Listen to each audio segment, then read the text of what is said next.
நேயர்களுக்கு வணக்கம். நீங்கள் கேட்டுக்கொண்டிருப்பது பிரான்சிலிருந்து ஒலிபரப்பாகும் டிஆர்டி தமிழொலி. டிஆர்டி தமிழொலியின் இன்றைய நிகழ்ச்சிகள் வரிசையிலே தொடர்கின்றது.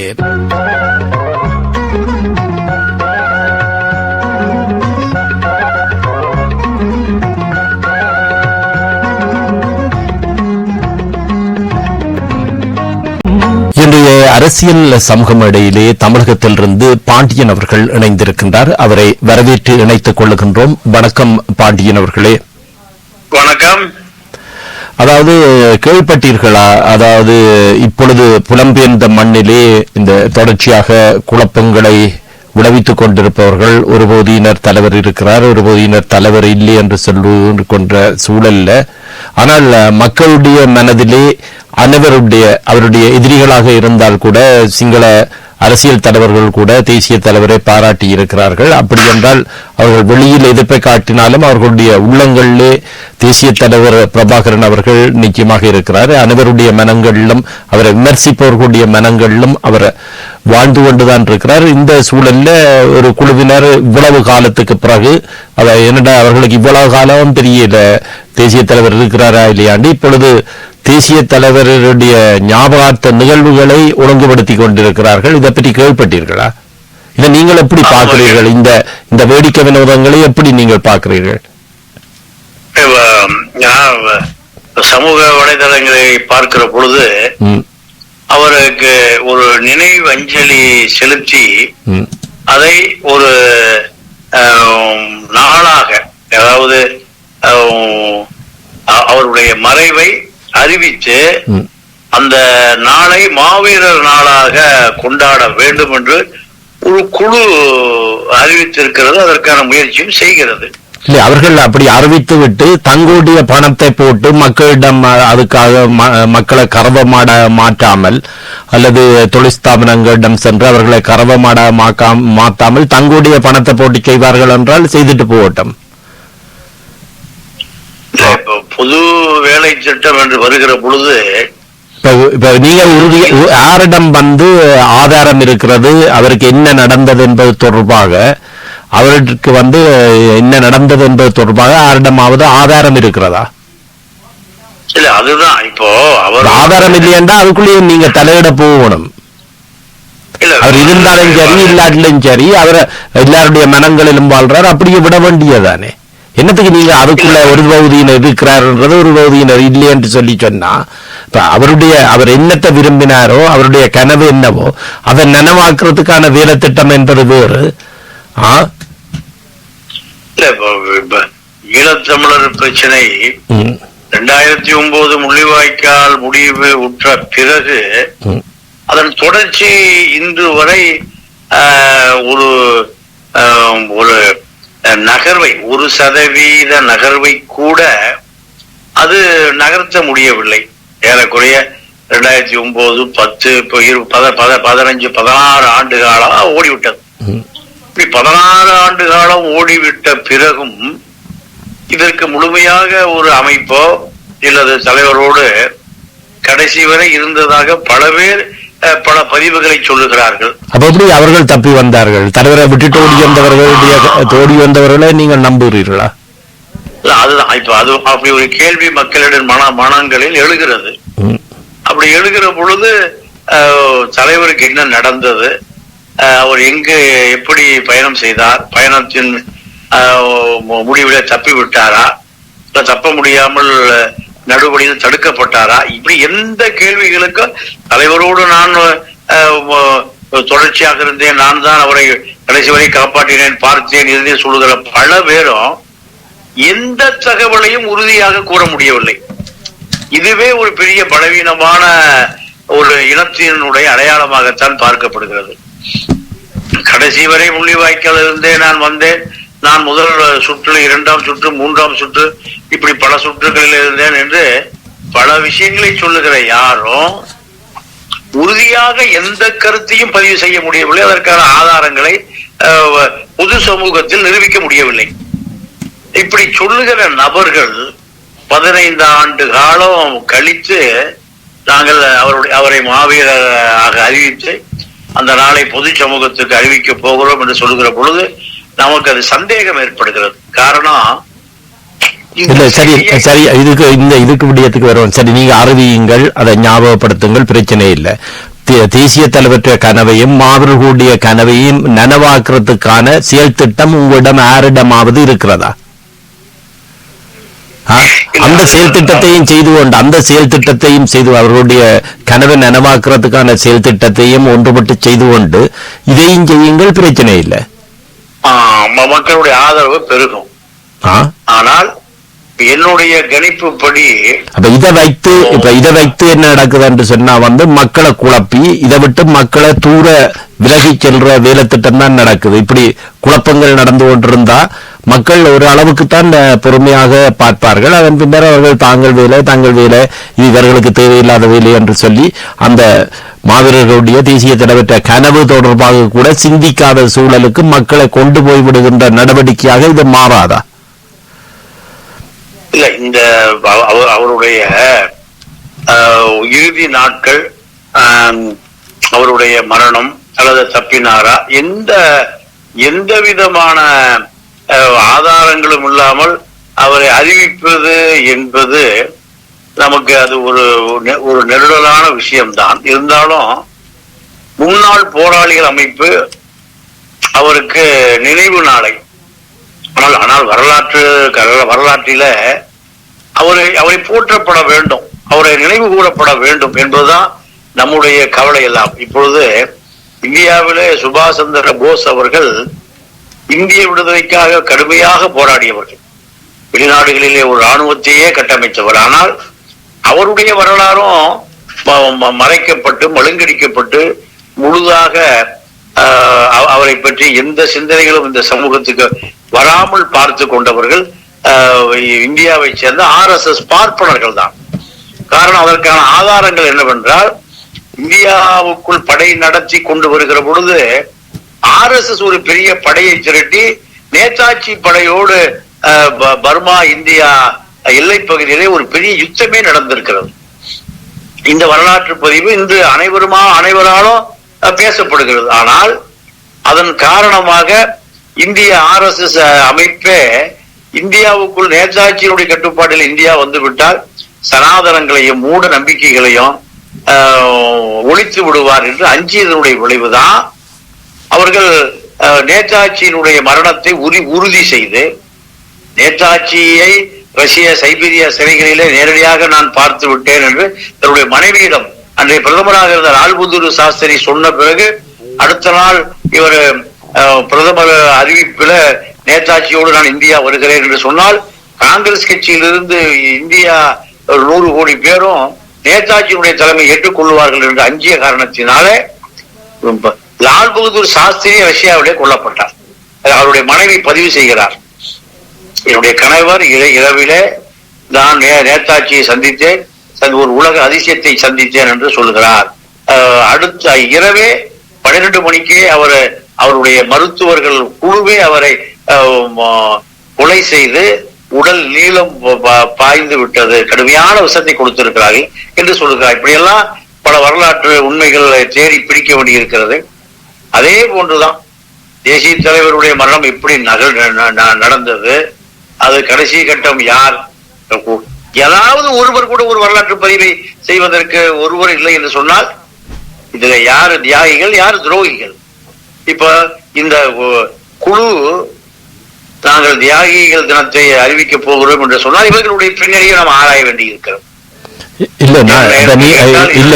அதுல விடயம், அதாவது அவரை நினைவு கூறுகின்றார்கள் தியாகிகள் தினம் என்ற கொண்டாடுவதனால அதே எதிர்கருத்து இல்லாமல் ஒன்றுபட்டு நீங்கள் முடிவெடுக்கலாம் தானே. உங்களோட இருந்த அதே போராளிகள் தானே உங்களை எதிர்க்கிறார்கள்.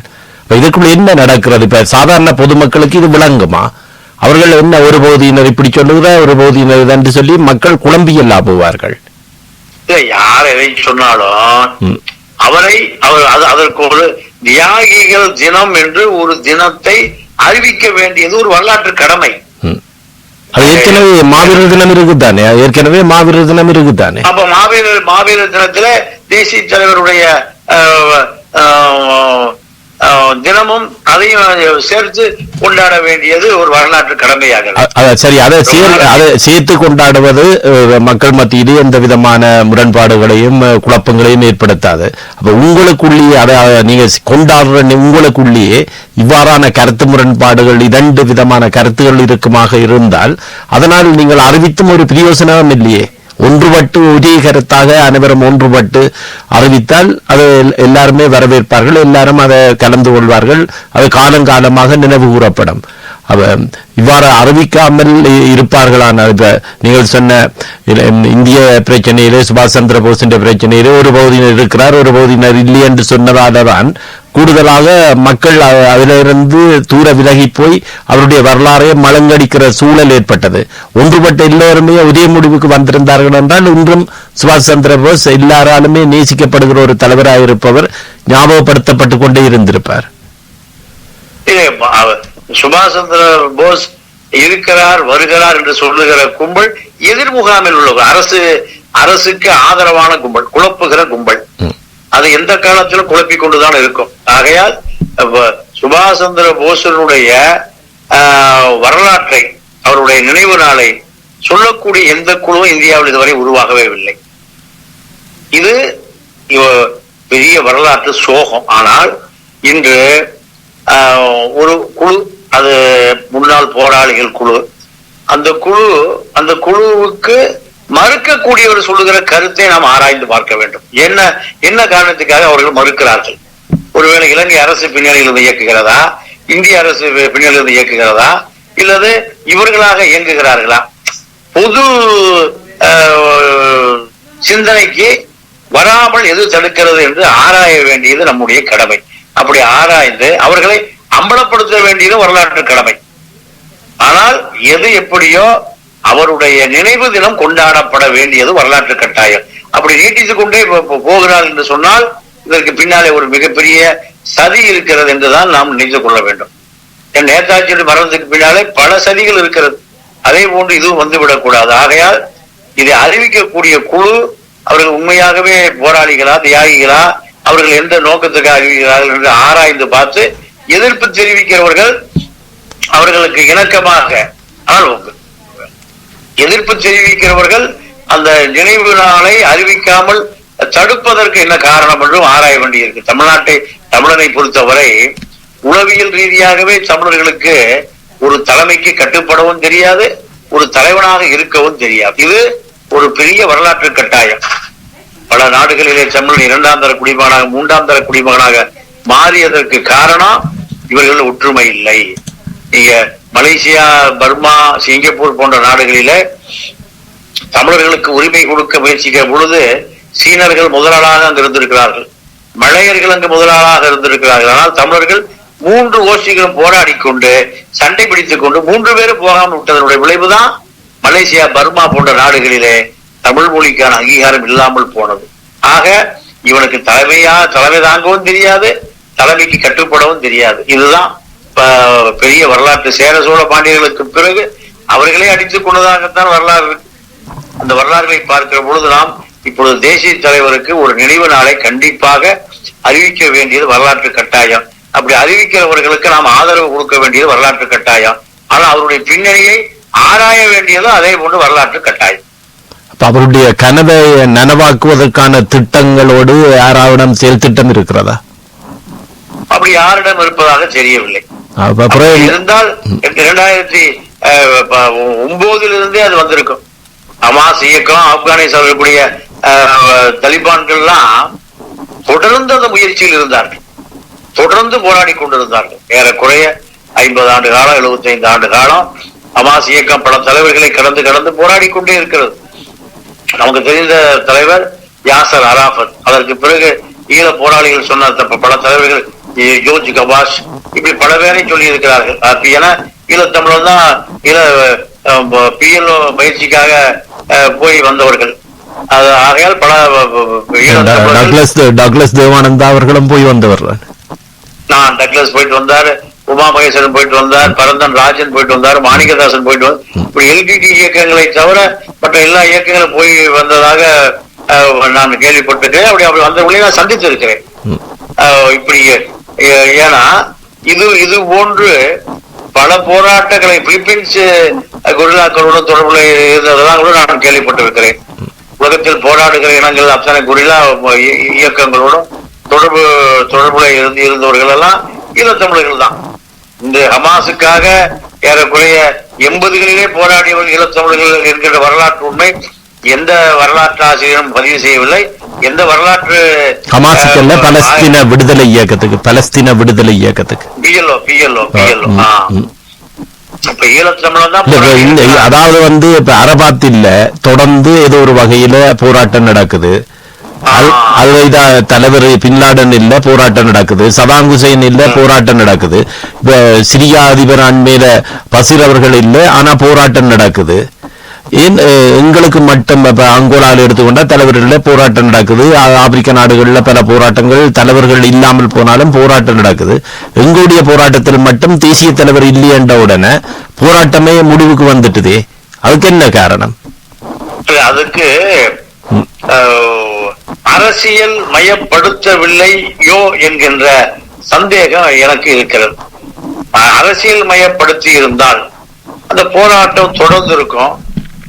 வெளிநாடுகளிலும் சரி உள்நாடுகளிலும் சரி அரசியல் மயப்படுத்தப்பட்ட ஒரு 2ஆம் கட்ட தலைமை 3ஆம் கட்ட தலைமை உருவாக்காமல் விட்டதுடைய தவறு என்று கூட தேசிய தலைவர் உருவாக்கி இருந்தார். ஆனா அந்த உருவாக்கியதெல்லாம் 2 முகங்களோடு அங்காளியான் பக்கம் இல்ல இருந்து அங்கேயும் வேலை செய்கிற மாதிரி நடிச்சு கொண்டிருந்ததால் இந்த நிலைமை இருந்தது. இப்ப தேசிய தலைவரால் உருவாக்கப்பட்ட தலைமைகள் கடைசி காலங்களில் எங்கே போய் நின்றார்கள்? அவர்கள் எல்லாம் ஒரு அரசியல் புரிதலோடு அரசியல் தெளிவோடு இருந்திருந்தால் இந்த போராட்டம் இன்று வரை தொடர்ந்திருக்கும். அது ஆரம்பத்திலிருந்து நாங்கள் சொல்லிக்கொண்டோம். இது என்னென்று சொன்னா எல்லாம் நடிக்கக்கூடியவர்கள் தலைமையை நெருங்கி இருந்தபடியாலதான் இந்த சிக்கலும் ஏற்பட்டது. அதாவது தங்களை அர்ப்பணிப்புக்கு செய்யக்கூடியவர்கள் தூரத்தில் வைக்கப்பட்டும் நடிக்கக்கூடியவர்கள் 2 முகங்களோடு இருக்கக்கூடியவர்கள் திட்டமிட்ட ரீதியில தலைமையை நெருங்கி தலைமைக்கு பிழையான தகவல்களை கொடுத்து அதனுடைய விளைவுதான் அந்த போராட்டம் குப்பியள்ளின மாதிரி முள்ளிவாய்க்கால் கரையை கொண்டு சென்று அப்படி அள்ளப்பட்டது காரணம் இந்த நடிப்பவர்களை உள்வாங்கியதும் மற்றது வேறு இயக்கங்கள்ல இருந்து வெளியில இருந்து செய்யலாதவர்களை எல்லாம் இதற்குள்ள அரசியல் ரீதியாக கொண்டு வந்ததனாலதான் எல்லாருடைய நடிப்பும் தான் இன்று அந்த போராட்டமே இல்லாமல் போய் இன்றும் குழப்பமே தொடர்வதற்கு ஒரு ஒத்த முடிவே இவர்களால் எடுக்க முடியாமல் இருக்கிறது. யாருக்கும் கட்டுப்படுவதில்லை. முழுமையாக அரசியலும் தெரிந்த நிலையில் இல்லை. அதனுடைய விளைவுதான் 10-15 ஆண்டு காலம் இந்த போராட்டம் தள்ளப்பட்டு விட்டது. ஒரு வேதனையிலும் அது ஒரு பெரிய வேதனை தான். ஆனால் ஒரு வரலாற்று கட்டாயம் தேசிய தலைவருடைய நினைவு நாள் போற்றப்பட வேண்டும். அது அடுத்த தலைமுறைக்கு அது ஒரு ஊக்கத்தையும் உத்வேகத்தையும் கொடுக்கும் என்பது மறுக்க முடியாது. ஆனால் அதை செய்வதற்கு அனைவரும் ஒன்றிணைந்து செய்ய வேண்டும். திருமாவளவன் அவர்கள் கூட பல முறை அந்த மாவீரர் நாள் நிகழ்ச்சி நடத்துகிற பொழுது திருமாவளவன் வேல்முருகனை போன்றவர்கள் எல்லாம் வருத்தப்பட்டு பேசியதை நான் கேட்டிருக்கிறேன். தேசிய தலைவருடைய மரணத்தை உறுதி செய்ய முடியாமலே காலம் நகர்ந்து கொண்டிருக்கிறது. அதை நாம் உறுதி செய்ய வேண்டும். உறுதி செய்து அந்த மாவீரர் நாளில் வீடுகளிலே விளக்கேற்ற வேண்டும், மெழுகுதிரி ஏற்ற வேண்டும். ஏன் சொல்லுங்க அப்போ இவர்களுக்கு தெரிந்தும் தலைவர் இருக்கிறார் என்று சொல்லிக் கொண்டிருந்ததுக்கான காரணத்தை சொல்லுங்கள் பார்க்கலாம். ஏன் அப்படி சொல்லிக் கொண்டு தலைவர் புலிகளுடைய பல கோடிக்கணக்கான ரூபாய்களை ஏமாற்றுவதற்கும் அந்த மக்களுடைய கோபத்தை தவிர்ப்பதற்குமாகத்தான் தலைவர் வருகிறார் அவருடன் அந்த இந்த பொருளை ஒப்படைத்து விட்டு அவர்கள் முயற்சி செய்தார்கள். என்னென்று சொன்னா தலைவர் இருக்கிறார் என்று சொன்னா திருப்பியும் வசூல் வேட்டையை தொடங்கலாம் என்று தான் முயற்சி செய்து பார்த்தார்கள். இப்ப எல்லா பகுதியாலும் வசூல் வேட்டை இல்லாதபடியால இப்ப இதை சொல்லி திருப்பி கரவமாட மக்களை மாற்றலாம் என்பதும் ஒரு காரணமாகத்தான் பார்க்கப்பட வேண்டும்.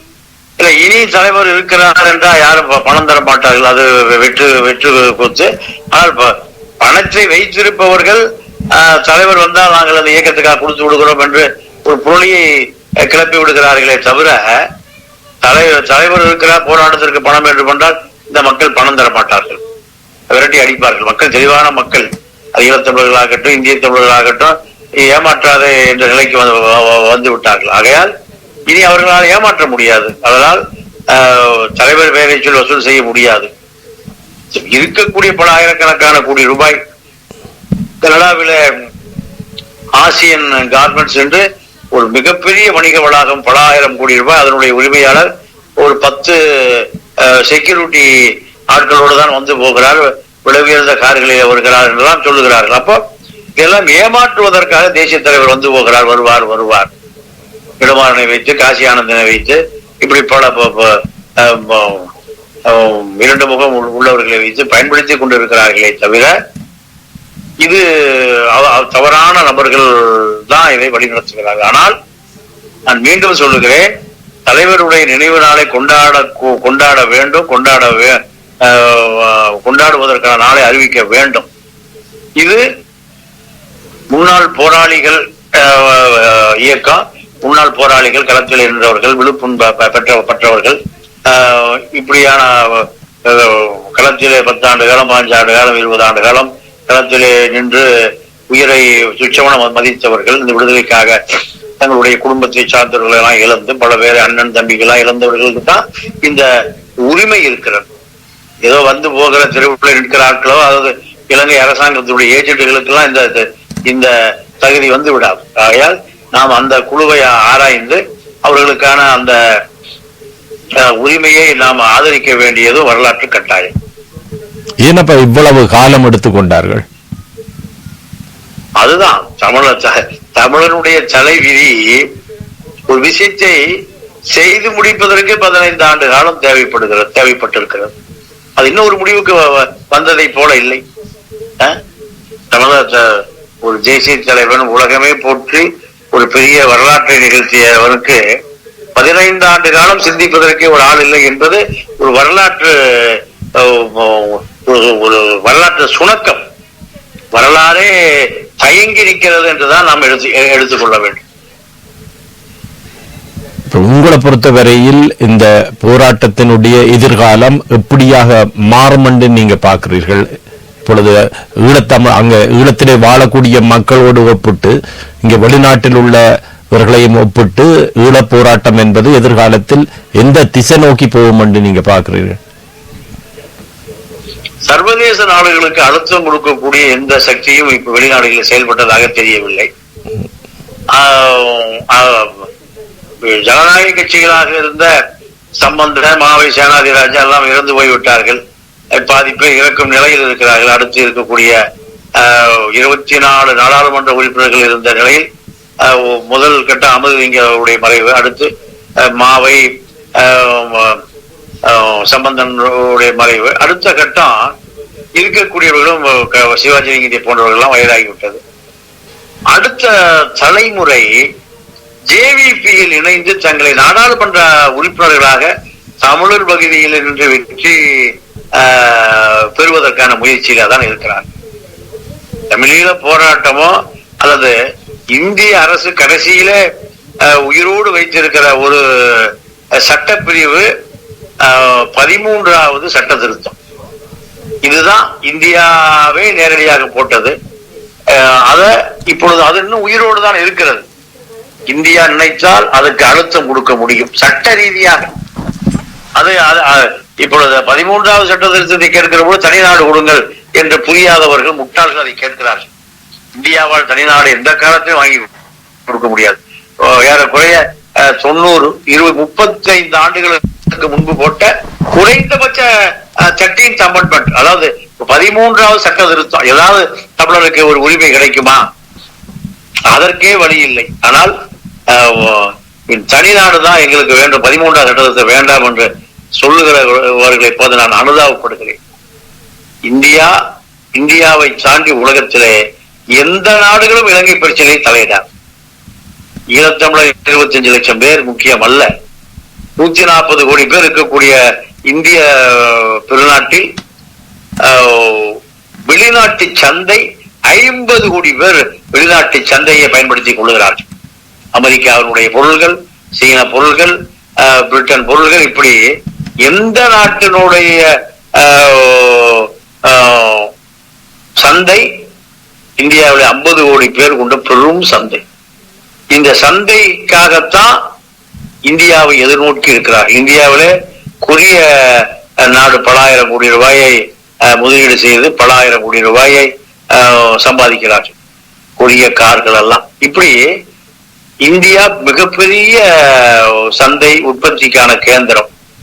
இதை பகைத்து கொண்டு ஈழத்திற்கு உதவுவதற்கு உலகத்தில் யாரும் வரமாட்டார்.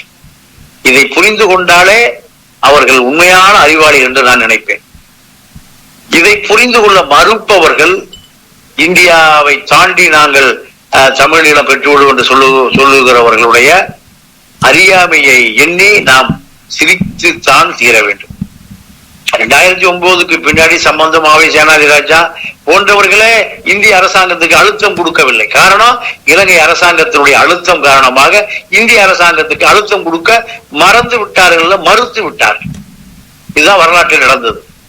யார் எதை வேண்டுமானாலும் சொல்லலாம். ஆனால் ஒன்றும் தெரியாத புலிக்குடிகளை பிடித்துக் கொண்டிருப்பவர்களுக்கு நான் இதை கடுமையாக சொல்லுகிறேன். விடுதலை புலிகளை இந்தியாவை ஈர்க்காத ஒரு சூழல்ல தானே மிகப்பெரிய யுத்தம் ஏற்பட்டு யார் எதிரி என்று சொன்னார்களோ அதே இந்த ஸ்ரீலங்கா ராணுவம் தான் எங்கள் மக்கள் மீது கொண்டு போடுகிறார், அவர்களுக்கு எதிரான போராட்டம் என்று சொன்ன அமைப்புகள் எல்லாமே அந்த யாருக்கு எதிராக போராட முற்பட்டார்களோ அவர்களிடமே ஆயுதம் வாங்கி இந்தியாவோடு சண்டை பிடித்த ஒரு நிலைமை இருக்கிற போது எப்படி இந்தியா எங்களுக்கு எதிர்காலத்திலும் சரி தமிழர்களுக்கு உதவி செய்ய முன்வரும்? இல்ல, இந்தியா தான் பிரதான எதிரி ஈழ பிரச்சனைக்கு, இலங்கை கூட அல்ல. ஏனென்றால் தமிழீழம் கிடைத்து விட்டால் தமிழீழ அந்த நாடு தமிழ்நாட்டினுடைய ஆயுத குழுக்களுக்கு உதவி செய்யும் என்று இன்னமும் இந்திய வெளிவிவகாரத்துறையை கொள்கை வகுப்பாளர்கள் இன்னமும் அஞ்சுகிறார்கள்.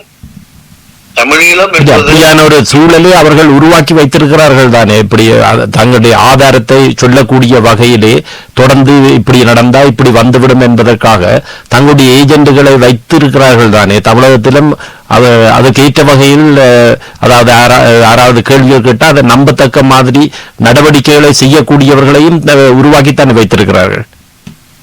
அதாவது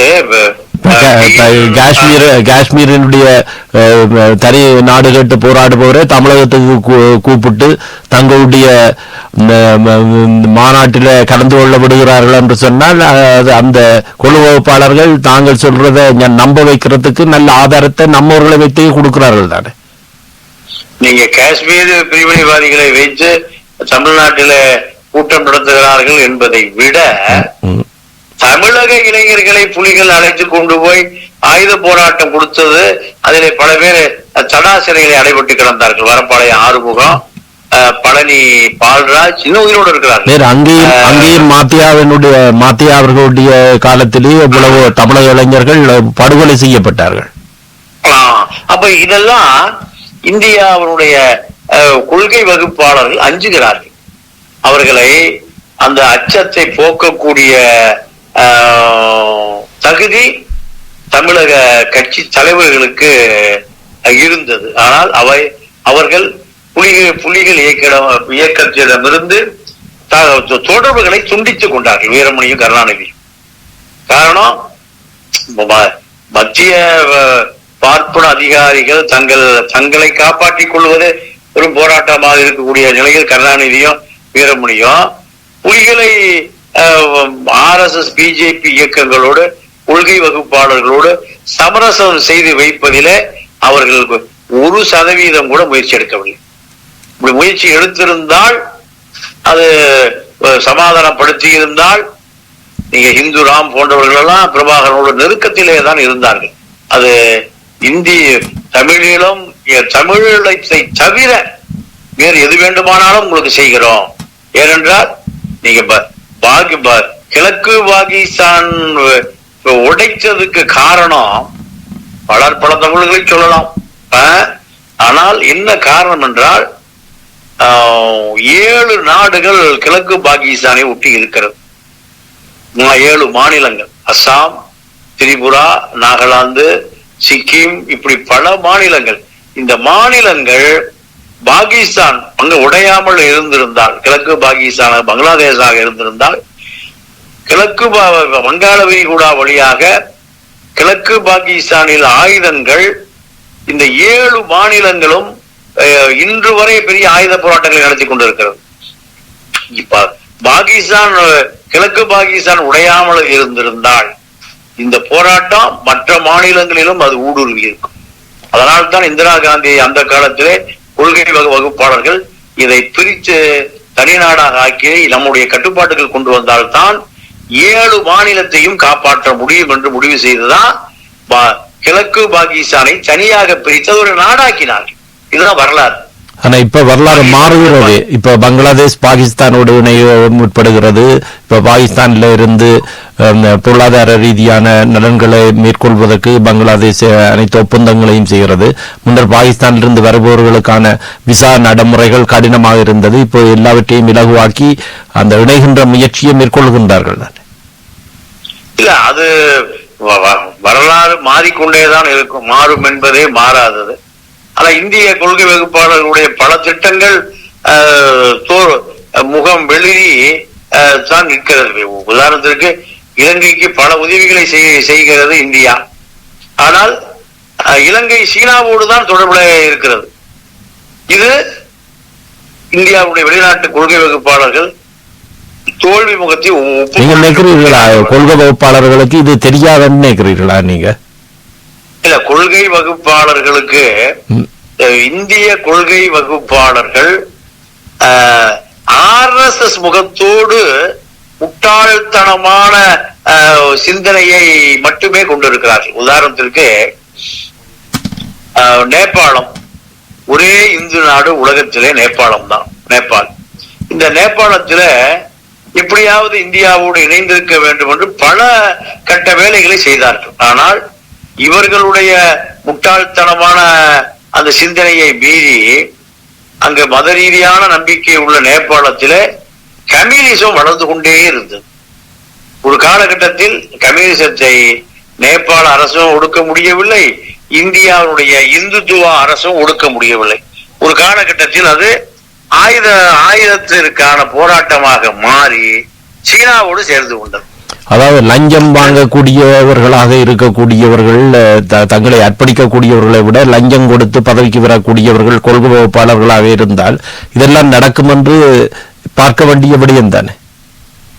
இல்ல, அப்படி லஞ்சம் வாங்குற அதிகாரி RSS அதிகாரிகள் லஞ்சம், லாவணியம், ஊழலுக்கெல்லாம் அப்பாற்பட்டவர்கள், விலைக்கே வாங்க முடியாதவர்கள் எல்லாம். ஆனால் அவர்கள் உலக நடைமுறைக்கு ஏற்றவாறு சிந்திக்க மறுப்பவர்கள். அவர்கள் இந்துத்துவ அரசியலிலே பயிற்றுவிக்கப்பட்டவர்கள். அதனால் அவர்கள் அதை இந்துத்துவ அரசியலிலிருந்து வெளியேறி சிந்திக்க முடியாது. மோடி இருக்கிறார் என்று சொன்னால் மோடி சுயமாக எதையும் சிந்தித்து அறிவித்து விட முடியாது. மோடியோ அமித்ஷாவோ RSS எதை கட்டளை இருக்கிறதோ, பிற்போக்குத்தனமான இந்துக்களை 100 சாதிகளாக 150 பிரிவுகளாக பிரிக்கக்கூடிய அந்த தத்துவத்தில் இருந்துதான் சிந்திக்கும். இந்துவிலே பல்லர், பறையர், சக்கிரியர், வண்ணார் என்று ஜாதி தகராறு இந்தியா முழுக்க நடந்து கொண்டுதான் இருக்கிறது. அதிலிருந்து வெளியேறியவர்கள் தான், இந்து மதத்தில் வெளியேறியவர்கள் தான் இந்தியாவில் இருக்கக்கூடிய 25 கோடி முஸ்லீம்களும் ஒரு 10 கோடி கிறிஸ்தவர்களும். அப்ப இது இந்து மதத்தினுடைய மிகப்பெரிய தோல்வி முகம்தான். இந்துவிலிருந்து விரட்டப்பட்ட முஸ்லீம்கள் தான் இந்தியாவுடைய இந்துக்களோடு இப்போ ரத்தம் சிந்துகிறார்கள். கிறிஸ்தவர்கள் தான் இப்போ இந்துக்களோடு ஒட்டி உறவாட முடியாமல் இருக்கிறார்கள். இந்து என்கிற ஒரு சித்தாந்தமே போலியான சித்தாந்தம். இந்து என்கின்ற ஒரு சாதிய கட்டமைப்பு என்பது 108 சாதிகளை உருவாக்கி ஒருவரோடு ஒருவர் அடித்துக் கொள்வது. எனக்கு நீ கீழ் சாதி, எனக்கு நீ கீழ் சாதி, எனக்கு நீ மேல் சாதி. இன்னும் கல்வி கொடுக்கப்படாமலே தடுத்து நிறுத்துவதுதான் RSS உடைய கொள்கை. மத்திய பிரதேஷ், உத்தரப்பிரதேஷ், உத்தரகாண்ட் போன்ற மாநிலங்களில அடிப்படை கல்வியே கிடையாது. சாதி இன்னும் நான் ஒரு வீடியோ உங்களுக்கு அனுப்புகிறேன். இளம் சிறார்கள் ஊர் மேல் சாதி தண்ணீர் குடிக்கக்கூடிய, தண்ணீர் எடுக்கக்கூடிய கிணற்றிலே வாளியை வைத்து தண்ணீர் எடுத்து குடித்து விட்டார்கள் என்பதற்காக அந்த சிறுவர்களை கட்டி வைத்து அடிக்கிறார்கள். இப்படியெல்லாம் இந்த இந்து மதத்தில் குப்பைகள், கூலங்கள், இதைத்தான் அம்பேத்கர் கடைசி வரை எதிர்க்கிறார். இந்துவாக பிறந்து விட்டேன், நான் இந்துவாக சாக விரும்பவில்லை, புத்த மதத்தை தழுவுகிறேன் என்று சொல்லுகிறார். அம்பேத்கரை விட ஒரு அறிவாளி உலகத்தையே பார்க்க முடியாது. தென்புலத்தில தந்தை பெரியார் இந்து மதத்தை எதுக்கு காரணம், ஆங்கிலேயன் வருவதற்கு முன்பு கணவன் இறந்தால் மனைவி அதோடு கொளுத்தி விடு என்று சொல்லுகிற இந்து மத குப்பைகளை எல்லாம் ஆங்கிலேயர் தான் அடித்து விரட்டுகிறான். பெண்களை நீங்க கல்வி மறுக்கப்பட்டு, சொத்துரிமை மறுக்கப்பட்டு, பெண்களை அடுப்பங்கரையில் வைத்திருத்து, கணவன் இறந்தால் வெள்ளைச்சீலையை கட்டி முட்டையடித்து அவர்களுக்கு காரம் உணவு கொடுக்காமல் மூலையில வைத்திருப்பதுதான் பிராமணியம், பார்ப்பனியம். ஆங்கிலேயர் வந்த பிறகுதான் அவர்களுக்கெல்லாம் மறுமணம் செய்து வைக்க. இப்படி பல கலாச்சார புரட்சிகளை ஆங்கிலேயர் வந்த பிறகுதான் இந்திய மண்ணில நடக்கிறது. ஆக இந்த தத்துவத்தின் அடிப்படையில் தான் இந்துத்துவ அதிகாரிகள் உருவாக்கப்படுகிறார்கள். அதனுடைய விளைவுதான் இந்தியா வெளிநாட்டு கொள்கையில் பல இடங்களில் முகம் கிழிந்து தொங்குகிறது. இந்த தத்துவங்களை இந்த மக்கள் என்று தூக்கி எறிகிறார்களோ அன்றுதான் இந்த மக்களுக்கான விடிவு தென்படும் என்பதுதான் இந்திய அரசியலில உள்ள மிக மோசமான கொள்கை. கல்விக் கொள்கையை மத்திய அரசாங்கமே வைத்துக் கொண்டிருக்கிறது. மாநில அரசியலும் இருக்கக்கூடிய ஒரு தமிழ் குழந்தையோ, ஒரு மலையாளி குழந்தையோ அல்லது பெங்காலி குழந்தையோ என்ன படிக்க வேண்டும் என்பதை டெல்லியில் இருக்கக்கூடிய மத்திய அரசாங்க அதிகாரி முடிவு செய்கிறான். அவன் விஞ்ஞானியாகிவிடக் கூடாது, அறிவாளியாகிவிடக் கூடாது. இந்து மத தத்துவத்தின் அடிப்படையில் தான் சிந்திக்க வேண்டும். அதுதான் இப்ப பிஜேபி 11வது வருஷம் ஆளுகிறது. ஒரே சட்டம், ஒரே உணவு, ஒரே உடை, ஒரே தேர்தல், ஒரே கட்சி, எல்லாம் இப்ப பிஜேபி இந்துத்துவனுடைய அடிப்படையில் தான் நீங்கள் அத்தனையும் சிந்திக்க வேண்டும். சாதி அமைப்பு இருந்து கொண்டுதான் இருக்கும். சாதி கட்டமைப்பை உடைக்க கூடாது. ஒருவனுக்கு கீழ் ஜாதி, அவனுக்கு அவன் கீழ் ஜாதி, அவனுக்கு அவன் கீழ் ஜாதி, தொட்டால் தீட்டு, பார்த்தால் தீட்டு. இந்த மண்ணுக்கு அகதியாக வந்த பார்ப்பனர்கள் மேல் சாதி, இந்த மண்ணிலே பிறந்து வாழ்ந்து இந்த பூமியை படைத்தவன் கீழ் சாதி. இப்படியான அந்த சாதி அடுக்குகளை கொண்ட அமைப்பிலிருந்துதான் வெளிவார துறை கொள்கை வகுப்பாளர்கள் சிந்திக்கிறார்கள் என்பதுதான் வேதனை. இப்ப மும்மொழி கொள்கை திணிப்பை நீங்கள் திணிப்பாக பார்க்கிறீர்களா, அல்லது பிள்ளைகள் 3 மொழிகளையும் தெரிந்திருப்பது வரவேற்கக்கூடிய ஒரு விடயமாக பார்க்கிறீர்களா? மிகப்பெரிய கொடுமை 3 மொழி திட்டம். அதாவது தமிழ்நாட்டில் இருக்கக்கூடிய அத்தனை பேரும் படிப்பு ஆங்கில மொழியை எடுத்துக் கொள்ளுகிறார்கள். 2வது விருப்ப மொழி இந்தியை படிக்க சொல்லுகிறார்கள். 3வது மொழிதான் தமிழாக போகிறது. இன்னும் சொல்ல போனால் 2வது மொழி இந்தி எடுத்துக்கொண்டால் 3வது மொழியான தமிழை யாரும் படிப்பதில்லை. இதுதான் ஒரு மொழி ஆங்கிலம், தொடர்பு மொழி, கல்வி மொழி, வேலைவாய்ப்பு மொழி, இப்படி அந்த ஆங்கிலத்துக்கு முக்கியத்துவம் கொடுத்து விட்டு 2வது மொழி தமிழா, தாய்மொழியா, இந்தியா என்றால் இந்தி தான் வேண்டும். இந்தியை படித்தால் வட இந்தியாவுக்கு செல்லலாம், இந்தி பேசுகிற மாநிலங்களில் மத்திய அரசாங்கத்துடைய பணி கிடைக்கும் என்று நீங்க போலியாக நம்பிக்கை கொடுக்கப்படுகிறது. இந்தி வட இந்தியாவை சேர்ந்த 1 கோடி தொழிலாளி தமிழ்நாட்டில் வேலை செய்கிறான். அதே போன்று தமிழை ஒழிப்பதற்கான முயற்சி தான் இந்த 3வது மொழி. உதாரணத்திற்கு என்னுடைய மகள் மத்திய பாடத்திட்டம், அதாவது CBSE படிக்கிறாள். இது மத்திய அரசாங்கத்தினுடைய பாடத்திட்டம். இந்த பாடத்திட்டத்துல முதல் மொழி ஆங்கிலம், 2வது மொழி இந்தியா, தமிழா என்ற நிலை வருகிற பொழுது பல பேர் தமிழை விட்டு விடுகிறார்கள். காரணம், தமிழால் எந்த பலனும் இல்லை, எந்த பயனும் இல்லை. 2வது மொழி இந்தியா, தமிழா என்று வருகிற பொழுது தமிழ் அது தள்ளுபடி செய்யப்பட்டு 2வது மொழி இந்தி படிக்க ஆரம்பித்து விடுகிறார்கள். தமிழ் மொழி சரியாக எழுத பேச தெரியாமல் ஒரு இனம் உருவானால் அந்த இனம் மிகப்பெரிய அறியாமையில், தமிழ் மொழியில் அறியாமையில் அந்த இனத்தினுடைய வரலாறுகளோ இலக்கியங்களோ பண்பாடுகளோ முறைகளோ தெரியாமல் அழிக்கப்பட்டுவிடும். என்னுடைய மகள் 2வது மொழியாக இந்தி எடுக்கட்டுமா அல்லது ஆங்கிலம் எடுக்கட்டுமா, தமிழ் எடுக்கட்டுமா என்று கேட்ட பொழுது நான் தமிழ் எடுக்க சொன்னேன். இப்பொழுது அவள் தமிழிலே சராசரியாக எழுத பேச படிக்க கற்றுக்கொண்டு விட்டார். இந்தி மொழியை எடுத்திருந்தால் தமிழ் கண்டிப்பாக மறக்கடிக்கப்பட்டு வரும். இந்தி மொழியிலே எழுத பேச தெரிந்திருப்பாள். ஆனால் தமிழ் மறக்கடிக்கப்பட்டு இந்தி மொழியை படிப்பதனால் என்ன பயன்? ஒவ்வொருவனும் தாய்மொழி கல்வி அடிப்படை. ஆனால் தமிழ்நாட்டை பொறுத்தவரை, இந்தியாவை பொறுத்தவரை ஒரு தாய்மொழி கல்வியே இல்லாமல் ஒருவன் டாக்டரேட் வரைக்கும் படித்துக் கொண்டு போகலாம் என்கின்ற நிலை தமிழ்நாட்டில் மட்டும்தான் இருக்கிறது. கேரளாவில தொடக்க 5வது வரை மலையாளம் படிச்சே ஆக வேண்டும், 5வது வரை கன்னடம் படிச்சே ஆக வேண்டும், 5வது வரை தெலுங்கு படிச்சே ஆக வேண்டும். எழுத படிக்க தெரிந்த பிறகு அதிலிருந்து அவன் அதை வளர்ச்சி பெற்று விடுகிறான். ஆனால் தமிழ்நாட்டில தமிழே தெரியாமல் ஆங்கிலத்திலே பட்டப்படிப்பு வரை படித்து முடித்து விடலாம், தமிழை படிக்காமல். இப்படி ஒரு சட்டத்தை மத்திய அரசாங்கம் போட்டு வைத்திருக்கிறது. அதை அப்ப எப்படி கர்நாடகத்துல மத்திய அரசு சட்டம் போட்டு வைத்திருந்தாலும் கர்நாடகத்துல மலையாளத்துல தெலுங்குல அவர்கள் அதை ஏற்றுக்கொள்ளவில்லை என்றால் தமிழகம் எப்படி அதை ஏற்றுக்கொள்ளாமல் ஆங்கிலத்தை முதன்மை மொழியாக வைத்திருக்கிறது? அதுதான் திராவிட இயக்கங்களுடைய நாசகார சக்தி. கர்நாடகா, கேரளா, ஆந்திரா, பஞ்சாப் எல்லா மாநிலங்களிலும் தாய்மொழி கல்வி 1, 2, 3, 4, 5வது வரை கட்டாயமாக படித்தாக வேண்டும். ஆனால் தமிழ்நாட்டில் அதை படிக்காமலே ஆங்கிலத்தை படித்துக் கொண்டே உயர்கல்வி வரை போய்விடலாம். இதை விட இன்னொரு கொடுமை, இந்த மும்மொழி கொள்கைக்கு எதிரான போராட்ட காலகட்டத்தில் இது ஒரு தரம் கேட்கிறார்கள் இல்லையா? இல்ல, மும்மொழி கொள்கையை, அதாவது திமுக காரன் தான் தமிழை ஒழித்த மிகப்பெரிய குற்றவாளி. உதாரணத்திற்கு 1965 இந்தி போராட்டம் நடந்த பொழுது மாநிலத்திடம் இருந்த மாநில மக்களுடைய கல்வி பாடத்திட்டத்தை உருவாக்குகிற அதிகாரம் மாநிலத்திடமே இருந்தது.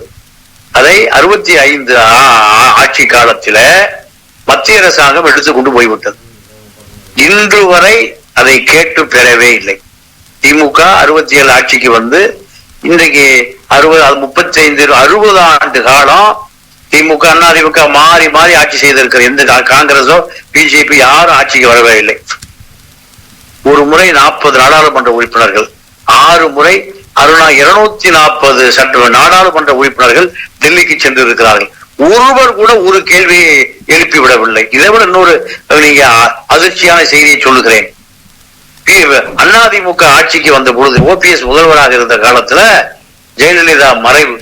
அதன் பிறகு பிஜேபியை சேர்ந்த குருமூர்த்தி ஓபிஎஸ் இடம் சொல்லி ஒரு சட்டத்தை உடனடியாக அமலாக்குகிறார்.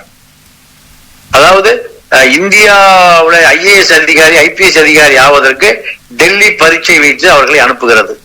அதே போல மாநில அரசு அதிகாரிகளை பயிற்சி கொடுத்து அவர்களை தேர்வு எழுத வச்சு அவர்களை மாநில தேர்தல் ஆணையம் என்று ஒரு ஆணையம் இருக்கிறது. அது மாநிலத்தினுடைய கட்டுப்பாட்டில் இருக்கக்கூடிய ஒரு ஆணையம். இந்த ஆணையம் கேரளா, கர்நாடகா, ஆந்திரா எல்லா மாநிலங்களிலும் மண்ணின் மைந்தர்கள் மட்டும்தான் பரீட்சை எழுதி பாஸ் ஆகணும். ஆந்திராக்காரன் தான் ஆந்திராவோட பரீட்சை எழுதி அதிகாரியா போகணும், விஓ போகணும், தாசில்தாரா விதானையாரா போகணும், போலீஸா போகணும், ஏட்டா போகணும், எஸ்ஐயா போகணும். எல்லாமே மாநில மொழி பேசுகிறவன் தான். பிஜேபி குருமூர்த்தி ஓபிஎஸ்ஸிடம் ஒரு சட்டத்தை உடனடியாக பாஸ் பண்ண செய்கிறார். எந்த தமிழ்நாட்டில் இருக்கக்கூடிய எந்த மாநிலத்தை சேர்ந்தவனோ TNPSC Tamil Nadu public service commission தேர்வை எழுதலாம். அப்போ ஆந்திராக்காரன், தெலுங்குக்காரன், கன்னடத்துக்காரன், மலையாளி, மார்வாடி போனா வந்தவன் எல்லாம் இந்த பரீட்சை எழுதுனா தமிழனுக்கு விதானையாராக வந்து விடலாம், துணை தாசில்தாராக வந்து விடலாம், ஏட்டையா வந்துடலாம், எஸ்ஐயா வந்துடலாம், இன்ஸ்பெக்டரா வந்துடலாம், டிஎஸ்பி வரைக்கும் வந்துடலாம். அப்போ இதை வேல்முருகன் தான் மிகப்பெரிய அபாயம் வந்து விட்டது என்று அந்த தமிழ்நாடு தேர்வாணையத்தினுடைய பூட்டை பூட்டி உடைத்து பல பேரை சிறை செல்ல வைத்து போராடி அதை வாபஸ் வாங்க வைத்தவர் வேல்முருகன் தான். இல்லை என்றால் பல வட இந்திய அதிகாரிகள், இப்ப மத்திய அரசாங்க அதிகாரிகளே ஒருவர் கூட தமிழரே கிடையாது. அதாவது சுங்கத்துறை, கப்பல் துறை, விமானத்துறை, விமானத்துறை பாதுகாப்புத்துறை, இப்படி மத்திய அரசாங்க பணிகளில ஒரு தமிழரை கூட பார்க்க முடியும். ரயில்வே துறை ஒரு தமிழரை கூட பார்க்க முடிவதில்லை. இதே போன்று மாநிலத்தில் வந்துவிடக் கூடாது என்று பெரிய போராட்டம் நடத்தி அத மக்களிடம் கொண்டு சேர்த்தவர் வேல்முருகன் தான். அதாவது எந்த கட்சியும் அவருக்கு ஆதரவாக களத்திலே இல்லை. அதன் பிறகு மாநில அரசு தலையிட்டு அதை தள்ளுபடி செய்தார்கள். இல்லை என்றால் மாநில அரசு அதிகாரிகளாக வரக்கூடிய தமிழர்களுடைய வாய்ப்பு பறிபோய் வட இந்திய அதிகாரிகளை இன்னும் மாநில அரசு பதவியிலே வந்திருப்பார்கள். இங்க கேவலம் தமிழனை நினைத்தால் கேவலம். ஒரு வட இந்திய அதிகாரி பல்பீர் சிங் என்கின்ற ஒரு அதிகாரி IPS அதிகாரியாக நீங்க கன்னியாகுமரி மாவட்டத்திலே பணி செய்கிற பொழுது குற்றவாளிகள் 7 பேருடைய பற்களை கொரடு வைத்து, அதாவது சைக்கிள் கடையில அல்லது வெல்டிங் கடையில் இருக்கக்கூடிய குரடை வைத்து மனித பல்லை பிடுங்கிறார் 7 பேருக்கு. நீங்க பத்திரிகையில செய்தி படிச்சிருப்பீங்க. ஒரு IAS ஒரு IPS வட இந்திய அதிகாரி. அப்போ இப்படி கேவலமான ஒரு இனம் உலகத்திலே தமிழனாகத்தான் இருக்க முடியும். கர்நாடகா இப்படி புடுங்க முடியுமா? கேரளாவில் இப்படி புடுங்க முடியுமா? அதாவது வைத்தியம் அல்ல, பல்லை பிடுங்குகிறார், கண்ணை பிடுங்குகிறார் என்று சொன்னால் இந்த மக்கள் அத எவ்வளவு கேவலமான மனநிலையிலே வாழ்ந்து கொண்டிருக்கிறது. சாத்தான்குளத்துல 2 அப்பா மகன் ஜெயராஜ் பென்னிஸ் 2 பேரை காவலர்கள் அடிச்சே கொள்ளுகிறார்கள். காரணம் செல்போன் கேட்கிறான் லஞ்சமா. இறந்தவனை கொண்டு போய் நீங்க சப்ஜெக்ட்ல போட்டு வந்துடலாம் பாடிய. உலகமே கண்ணீர் விட்டது. இப்படி முட்டாள்கள் மொத்தமாக இருக்கக்கூடிய நாடு தமிழ்நாடு தான். எந்த விழிப்புணர்ச்சியும் இல்லை. 200 ரூபாய் 300 ரூபாய் இப்ப நான் பார்த்தேன். ஈரோடு கிழக்கு தொகுதியில தன்னுடைய வாழ்க்கையை ஜனாதிபதிக்கு ஒரு ஓட்டு தான் அப்பாவி 300 ரூபாய் கேட்டு என்ன வந்து கெஞ்சலாம். 500 ரூபாய் கொடு, நான் உனக்கு ஓட்டு போடுறேன். 300 ரூபாய் கொடு ஒருத்தன் கேட்கறான் போதையில. அப்போ இந்த இனத்திற்கு கல்வி மறுக்கப்பட்டது பல ஆண்டுகளாக. கேரளாவில் இப்படியே பார்க்க 200 ரூபாய் 300 ரூபாய் கொடு உனக்கு ஓட்டு போடுறேன்னு கேட்கிற ஆட்களை பார்க்கவே முடியாது. 100% கல்வி அவனுக்கு கொடுக்கப்பட்டு விட்டது.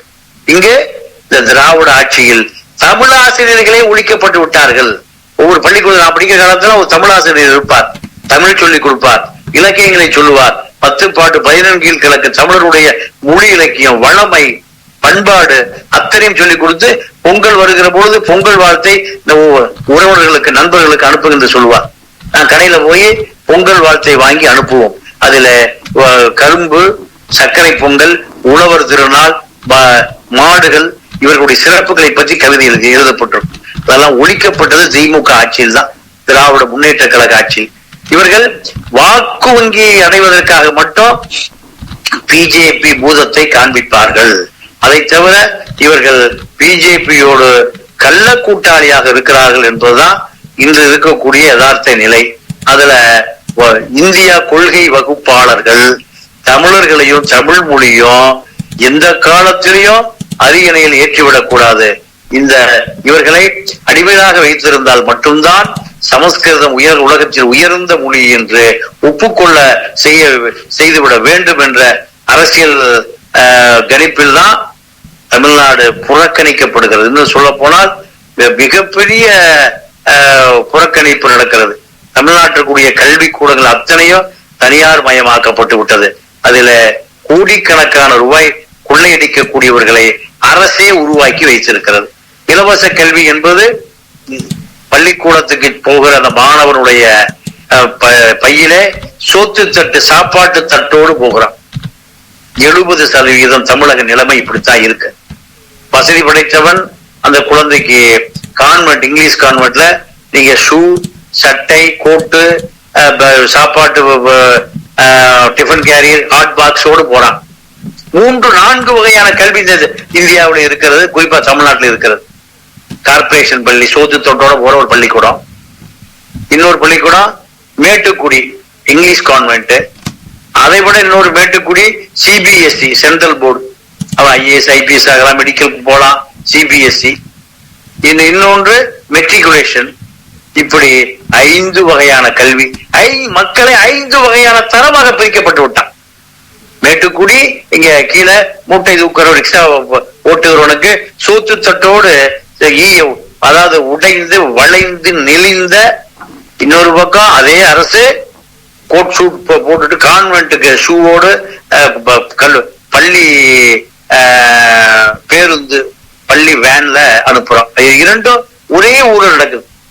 ஒரு குழந்தை 2 கிலோமீட்டர் 3 கிலோமீட்டர் கார்பரேஷன் பள்ளிக்கூடத்துக்கு சோத்து தட்டோட நடந்து போகுது. அதே ஊர்ல வசதி படைத்தவுடைய குழந்தை ஷூ போட்டுட்டு, யூனிஃபார்ம் போட்டுட்டு, சட்டை போட்டுட்டு, சொட்டர் போட்டுட்டு, ஹாட் பாக்ஸோட டிஃபன் கேரியரோட பள்ளிக்கூட தனியார் வேன் வந்து ஏற்றிட்டு போகுது. இந்த நிலைமையை உருவாக்குகிறவர்கள் யார் என்று சொன்னால் டெல்லி கொள்கை வகுப்பாளர்கள் தான். இந்த மக்கள் அவர்களுக்கு அடிமைகளாக இருக்கிறார்கள். இதற்கு பேர் ஜனநாயகம் என்று சொன்னால், நீங்க ஒரு பாட்டு, எனக்கு அந்த பாட்டு தான் ஞாபகம் வருகிறது. சேரிக்குள்ளே சின்ன பொண்ணு அம்மனமாயிருக்கு, மாடி வீட்டு சட்டை கூட, மாடி வீட்டு ஜன்னல் கூட சட்டை போட்டிருக்கு. இந்த பாட்டு தான் எனக்கு ஞாபகம் வருது, எம்ஜிஆர் படத்துல பாட்டு. இதுதான் இன்றைய யதார்த்த நிலையாக இருக்கிறது. இப்ப தமிழக அரசாங்கத்தை பொறுத்தவரை, தமிழக அரசை பொறுத்தவரையில மும்மொழி கொள்கையை சரி ஏற்றுக்கொண்டாலும் தமிழை கட்டாயமாக அனைவரும் உயர்கல்வி வரையில கற்று அது சித்தி அடைந்தால்தான் மற்ற பல்கலைக்கழக தேர்வோ அல்லது நீட் தேர்வோ எழுத விடலாம் என்ற மாதிரியான சட்டத்தை உருவாக்க முடியாதா? இவர்கள் உருவாக்க நினைத்தால் உருவாக்கலாம். இவர்கள் திருடியதை வெள்ளையாக்குவதற்கு நேரம் சரியா இருக்கிறதே தவிர, இது கருணாநிதி இவங்க அப்பங்காலத்திலேயே செய்யலையே. ஸ்டாலினுடைய அப்பன் கால, உதயநிதியுடைய தாத்தங்காலத்திலே இதை செய்யலையே.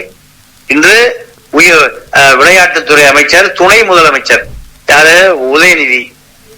இவர்கள் அப்பன் ஸ்டாலின், தாத்தன் கருணாநிதி காலத்திலேயே மற்ற மாநிலங்கள் இருக்கு. உயர்கல்வி வரை தமிழ் கட்டாயம் என்கின்ற நிலையை உதயநிதியுடைய தாத்தினே செய்யாதப்போ உதயநிதி எப்படி செய்வார்? புரட்சி தலைவர் எம்ஜிஆர் அவர்கள் இருந்த போது தமிழுக்கு அவர் முன்னுரிமை கொடுக்கக்கூடிய ஏதாவது செயல் திட்டங்களை உருவாக்கி இருந்தார். நிறைய தஞ்சை பல்கலைக்கழகத்துக்கு 1000 ஏக்கர் நிலம் கொடுத்திருக்கிறார். இல்ல, சட்ட ரீதி அனைவரையும் தமிழ் கற்க வேண்டும் என்று இப்ப நீங்கள் ஏற்கனவே கேரளா, கர்நாடகம் தொடர்பாக குறிப்பிட்டீர்கள். 5ஆம் வகுப்பு வரையிலாவது கட்டாயமாக தங்களுடைய தாய்மொழியில் கற்க வேண்டும். அவ்வாறான ஒரு சட்டங்களை சட்ட ரீதியாக கொண்டு வந்திருந்தாரா? இல்ல, கொண்டு வரவில்லை. அவருக்கு ஆலோசகராக 2 பார்ப்பனர்கள் இருந்தார்கள். ஒருத்தர் இன்னும் உயிரோடு இருக்கிறார், கண்டே. இன்னொருவர் கொள்கை ரீதியாக முடிவெடுக்கக்கூடிய துக்ளக் ஷோ. 2 பேரும் எம்ஜிஆர் ஒரு சரியான திட்டத்திற்காக முயற்சி செய்கிறார் என்றால் இவர்கள் அதை தடுத்து விடுவார். இவர்கள் சொல்வதை அவர் தட்ட மாட்டார். இப்படித்தான் தமிழுடைய தலைமொழி. செம்மொழி என்று எம்ஜிஆர் காலத்தில் அறிவிக்க முயற்சி எடுத்த பொழுது, செம்மொழி என்று சொன்னால் அது செத்து போன மொழிக்கு சமம், அறிவிக்காது என்று சூழ்ச்சி செய்த தடுத்து விட்டார். செம்மொழி என்று அறிவித்திருந்தால் இந்த தமிழ் மொழி வளர்ந்து இருக்கும். இந்த தமிழ் மொழி உலகம் முழுக்க ஒரு பெரிய ஆராய்ச்சி மொழியாக மாறி இருக்கும். அதையெல்லாம் தடுத்தவர்கள் இந்த உயிரோடு இருக்கிற துக்ளக் ஷோ, மறைந்த துக்ளக் ஷோ, இப்பொழுது இருக்கிற கண்டே, இதயம் பேசுகிறது பார்ப்பன மணியன், இவர்கள்லாம் அன்றைக்கும் இதே போல எச் ராஜா, இப்ப இருக்கக்கூடிய ஹிந்துராம், பாண்டே, இந்த 3 பார்ப்பனர்கள் அன்றைக்கும் இருந்தார்கள், இன்றைக்கும் இருந்தார்கள், என்றைக்கும் இருப்பார்கள். தமிழனிடம் அறியாமை இருக்கிற காரணத்தினால இவர்களெல்லாம் நமக்கு அதிகாரம் செலுத்தக்கூடிய இதுல விழிப்புணர்ச்சி ஏற்படுத்த ஒருவருமே தலைவர்களாக இருக்கக்கூடிய வைகோவா இருக்கலாம், திருமாவளவனாக இருக்கலாம், ஏனியவர்கள் ஏன் இது தொடர்பாக தொடர்ச்சியான பிரச்சாரங்கள் செய்து விழிப்புணர்ச்சி ஏற்படுத்தவில்லை? அவர்களுக்கு அதெல்லாம் நோக்கமே இல்லை. திமுகவுல ஒரு கிளைக்கழக பிரிவாக திருமாவளவன் கட்சி இணைத்து விட்டார். இப்ப முன்னர் திருமாவளவன் இங்கேயும் இருப்பார் அங்கேயும் இருப்பார். அந்த நேரத்திலேயாவது இது சார்ந்ததா மொழி சார்ந்து சிந்திக்கிற மாதிரி ஒருவரும் இருக்கவில்லையா? இதால வரக்கூடிய ஆபத்து தமிழ் மொழிய ஏனைய மாநிலங்கள்ல தங்களுடைய மொழியை கற்பதற்கு எவ்வாறு சட்டம் இயற்றி இருக்கிறார்களோ அதே போல் தமிழகத்திலும் கடைசி 5ஆம் வகுப்பு வரையாவது தமிழ்ல அனைவரும் கற்க வேண்டும் என்ற ஒரு பாடத்தை கற்கிறதாலே எந்த விதமான பிரச்சனையும் இல்லையே. பிரச்சனை இல்லைன்னு உங்களுக்கு தெரிகிறது. திருமாவளவனுக்கும் வைகோவுக்கும் விஜயகாந்துக்கும் ஜெயலலிதாவுக்கும் தெரியவில்லை. அதனால் அதுக்கான முயற்சி எல்லாம் எடுக்கப்படவே இல்லை. தமிழ் ஆசிரியர்களே இல்லாமல் போய்விட்டார்கள். அந்த பட்டய படிப்பு இருந்தது கல்லூரியில. இப்ப தமிழ் பண்டிட்டுகளுக்கான படிப்பு படித்து ஒவ்வொரு பள்ளியிலும் 5வது வகுப்பு வரை ஒரு தமிழ் ஆசிரியர் இருப்பார். அடுத்து 8வது 5, 6, 7, 8 வரை தமிழ் ஆசிரியர் இருப்பார் மூத்தவர். அப்புறம் 9, 10, 11 ஒரு தமிழ் ஆசிரியர் இருப்பார். +2 வரைக்கும் இருப்பார். 3 தமிழ் ஆசிரியர்கள் இருப்பார்கள். உயர்கல்வி, தொடக்க கல்வி, ஆரம்ப கல்வி. இப்ப அதெல்லாம் ஒழிச்சதே திமுக தான். இப்போ திமுக மும்மொழி கொள்கை எதிர்க்க ஹிந்தி படிக்க ஆரம்ப கல்வியிலும் ஒரு பாடமாக தமிழ் கட்டாயமாக படிக்க வேண்டும் என்ற நடைமுறை இல்லையா? இல்ல, சட்டமே இல்லை. நீங்க விரும்பினால் ஆங்கிலத்திலேயே உயர்கல்வி வரை படித்து முடித்து வெளியேறி விடலாம். தமிழ் படிக்க வேண்டிய கட்டாயம் இல்லை. அப்படி ஒரு சமூகம் உருவாகி விட்டது.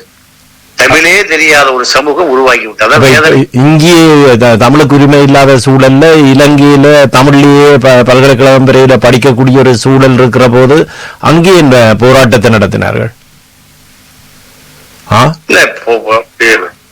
இலங்கையில் போராட்டம் எதற்கு நடந்தது தெரியும். நீங்க தான் சொல்லலாம். எனக்கு இப்ப அதுல குழப்பம் இருக்கு. என்னத்துக்காக இவர்கள் பாராளுமன்றத்துக்கு போறதை மையப்படுத்தி தான் போராட்டத்தையே உருவாக்கினார்கள். இலங்கையில நாங்கள் இருந்த காலகட்டத்தில் நாங்கள் ரோட்ல ஆமியே காண்றது இல்ல, வீதியிலே ஆமியே காண்றது இல்ல. இலங்கையை பொறுத்தவரை தமிழ் தாய்மொழி மருத்துவ பீடமே தமிழில் படிக்கலாம் என்று நான் கேள்விப்பட்டிருக்கிறேன்.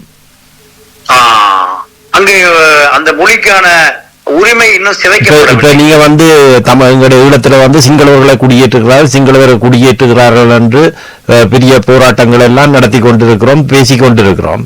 ஆனா தமிழகத்துல 1 கோடி 1.5 கோடிக்கு மேல வேற்று மாநிலத்தவர்கள் வந்து கொண்டுதானே இருக்கிறார்கள்.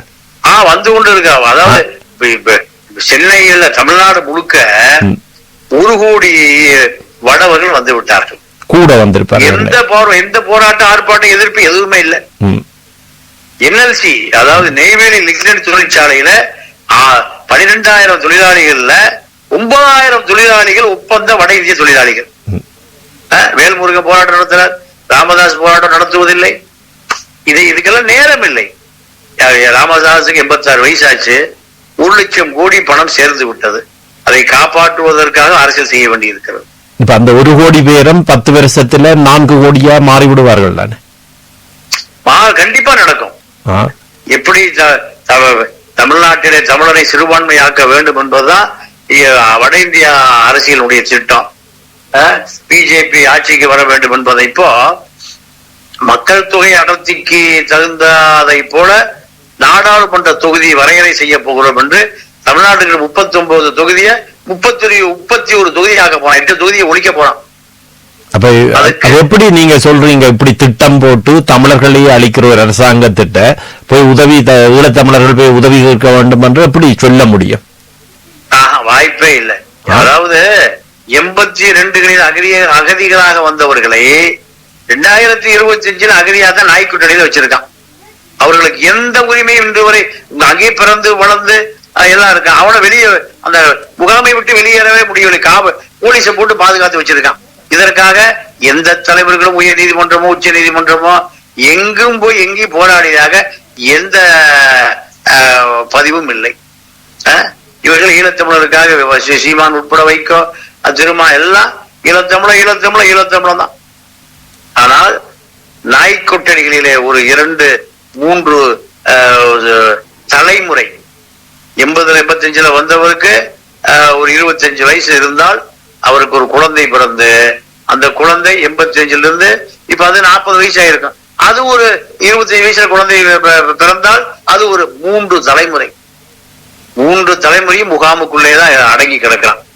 அவன் அங்க இருக்கக்கூடிய காவலாளிக்கோ அதிகாரிக்கோ போலீஸுக்கோ காசை கொடுத்துட்டு தான் வேலைக்கு போனோம்.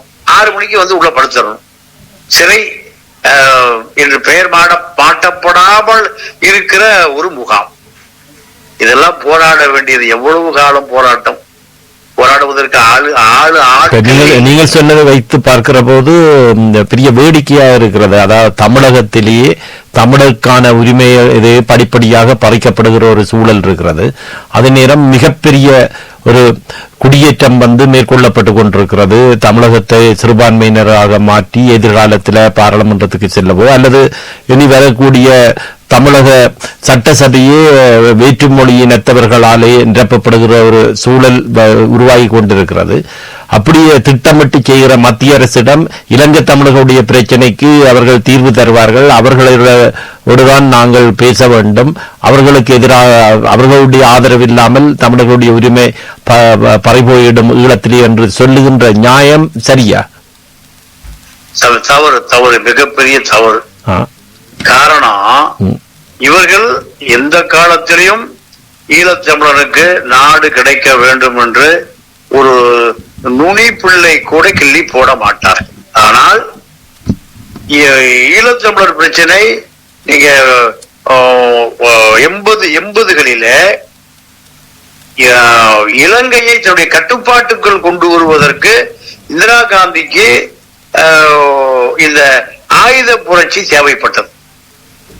இந்த ஆயுத புரட்சியை ஆயுதங்களை கொடுத்து இலங்கையிலே ஒரு ஆயுத குழுக்களை உருவாக்கியதுடைய நோக்கம் அவர்களுக்கு தனிநாடு பெற்று தர வேண்டும் என்பதல்ல.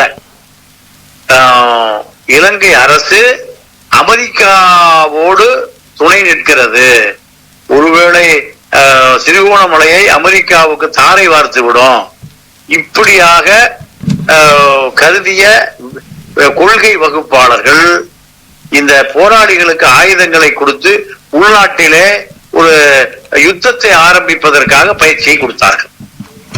ஒரு காலகட்டத்தில் இந்த பயிற்சி நிறைவடைந்து ஆயுதங்களை பிடுங்கிக் கொண்டு இந்த இபிஆர்எஃப், ஈரோஸ், டெலோ, பிளாட் அத்தனை எல்டிடியை தவிர அத்தனை இயக்கங்களையும் வந்த வழியை விரட்டி விட்டார்கள். இதில இந்திய அரசாங்கத்துக்கு கட்டுப்படாத இயக்கம் எல்டிடி மட்டும்தான்.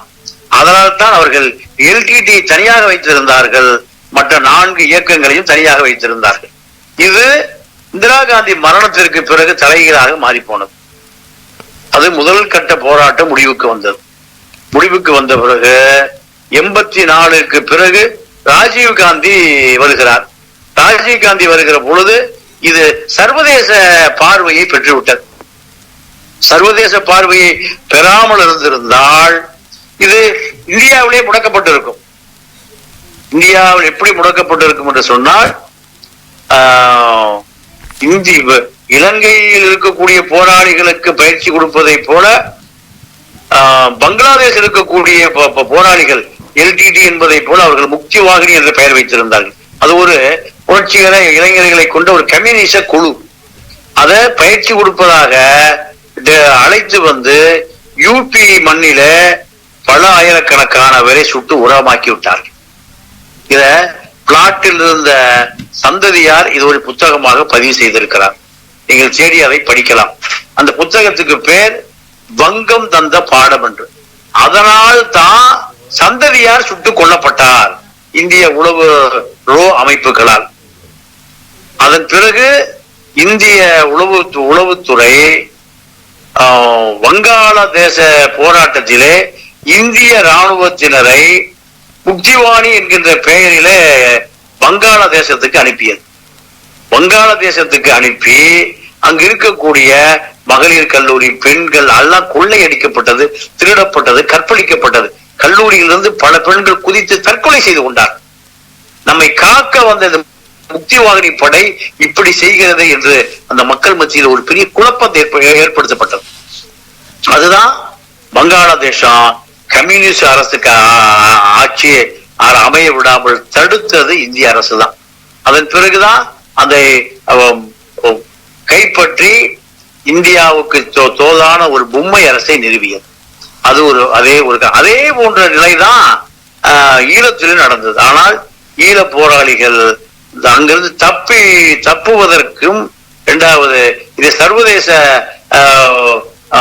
செய்தியாக்குவதற்கும் ஈழத்தமிழருடைய தொடர்பு பயன்பட்டது. அதன் காரணமாக ஈழ போராளிகளை அவர்கள் சுட்டு யூபி மண்ணிலே உரமாக்காமல் அவர்களை விட்டுவிட்டார்கள். இப்படி வந்த பிறகுதான் 84 முதல் இந்திய ராணுவம் போகிற வரை இவர்களை கட்டுப்படுத்தி ஆக வேண்டும் என்கின்ற காரணத்தினால்தான் இந்திய இலங்கை ஒப்பந்தம் போடப்பட்டது. ஒப்பந்தம் போட்டு இவர்களை கட்டுக்குள்ளே கொண்டு வந்து விடலாம் என்று முடிவு செய்த பிறகுதான் பிரபாகரன் இந்திய ராணுவத்தை எடுத்து போராட ஆரம்பித்தார். சர்வதேச வலை தொடர்புகளை கெட்டியாக்கி விட்டார்.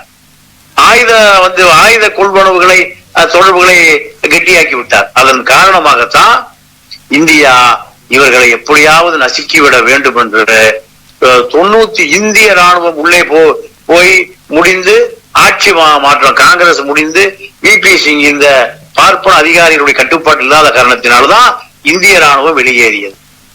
அதன் பிறகு 3ஆம் கட்டம் 91 2002 வரை நீங்க 3ஆம் கட்ட போர், வெளிநாட்டு ஆயுதங்களை குவித்துக் கொண்டே இருந்தார் பிரபாகரன். அந்த டெலோ அழிந்து போனது, பிளாட் அழிந்து போனது, ஈபேர்ல அழிந்து போனது, ஈரோஸ் எல்டிடியில் இணைந்து கொண்டது. அதன் பிறகு எல்டிடியை கட்டுப்படுத்துவதற்கு பல முயற்சிகளை செய்தார்கள் இந்திய கொள்கை வகுப்பாளர்கள். ஆனால் பிரபாகரன் வெளிநாட்டு தொடர்புகளை, வெளிநாட்டு பண வரவுகளை எல்லாம் கெட்டியாக்கியதனுடைய விளைவு இந்த போராட்டத்தை இந்தியா கடுமையாக முட்டி மோதியது. அதே போல வெளிநாட்டில் இருக்கக்கூடிய அனைத்து நாடுகளிலும் இருக்கக்கூடிய தலைவர்கள் மிக மோசமான குற்றப்பின்னணி உடையவர்களாக இயற்கையாகவே அமைந்ததனுடைய விளைவுதான் இந்தியாவிடமிருந்து இந்தியா எதை நினைத்ததோ அதே அந்த கனவு இந்தியாவினுடைய கட்டுப்பாட்டுகளே வந்து சேர்ந்தது.